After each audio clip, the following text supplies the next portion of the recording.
বেশ কিছুদিন ধরে প্রচণ্ড তাপপ্রবাহ যাওয়ার পর এলো স্বস্তির নিঃশ্বাস। টানা কয়েকদিন ধরে ঢাকায় তো প্রচুর বৃষ্টি হচ্ছে, আর এমন বর্ষণ মুখর দিনে খিচুড়ি খেতে কার না মনে চায়। আমার তো আকাশে একটু মেঘ দেখলেও মনে হয় গরম গরম এক প্লেট খিচুড়ি নিয়ে বসে যাই। আর এত বৃষ্টি হচ্ছে, খিচুড়ি না খেয়ে কি পারি বলুন? তাই তো আজ রান্না করেছিলাম আতপ চালের খিচুড়ি, বেশি করে মুগ আর মসুর ডাল দিয়ে। পোলাওয়ের চালের ভুনা খিচুড়ি তো সবাই খান, একবারই আতপ চালের খিচুড়ি খেয়ে দেখবেন। এই খিচুড়ির সাথে আপনার কোনো মাংসের প্রয়োজন হবে না, একটু ভর্তা হলেই অমৃত। আমিও আজ কোনো মাংসের আইটেম রান্না করিনি, করেছিলাম 2 রকমের ভর্তা।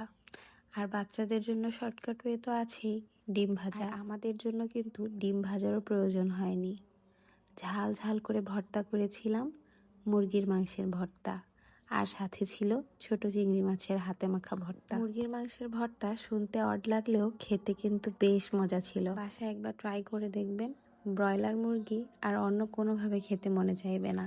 আর দেশি চিংড়ি মাছের ভর্তার কথা আর কী বা বলবো, আমি তো প্রায় 1-2 দিন পরপরই এই মাছের ভর্তাটা করে খাই।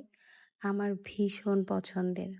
আলহামদুলিল্লাহ, গরম গরম ধোয়া ওঠা খিচুড়ি দিয়ে ভর্তা খেলাম, অনেক মজা লেগেছে।